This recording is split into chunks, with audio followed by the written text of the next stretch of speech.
آگے بڑھتے ہوئے ناظرین کو بتائیں گے کہ پاکستان اور شام کے درمیان دفاع اور تجارت سمیت مختلف شعبوں میں تعاون پر اتفاق ہو گیا۔ شامی وزارت خارجہ نے اپنے اعلیٰ سطح کے وفد کے ہمراہ اسلام آباد میں وزیر اعظم، نائب وزیر اعظم اور وزیر تجارت سے ملاقاتیں کی ہیں۔ وزیر اعظم شہباز شریف نے شامی خود مختاری اور علاقائی سالمیت کی حمایت کرتے ہوئے گولان کی پہاڑیوں پر شام کے موقف کا ساتھ دینے کی یقین دہانی کرا دی ہے۔ پاکستان اور شام کے درمیان تعلقات میں اہم سنگ میل۔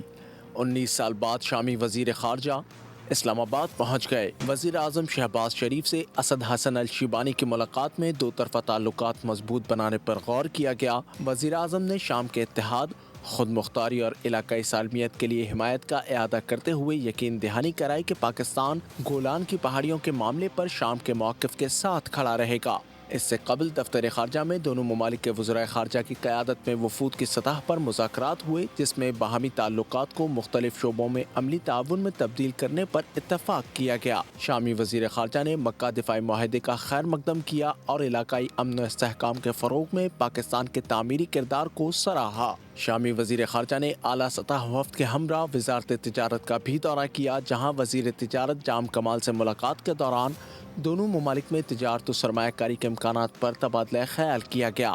اس موقع پر مشترکہ کاروباری کونسل کے قیام اور ترجیحی شعبوں کی نشاندہی اور عملی اقتصادی روڈ میپ تیار کرنے کی تجویز پر بھی غور کیا گیا۔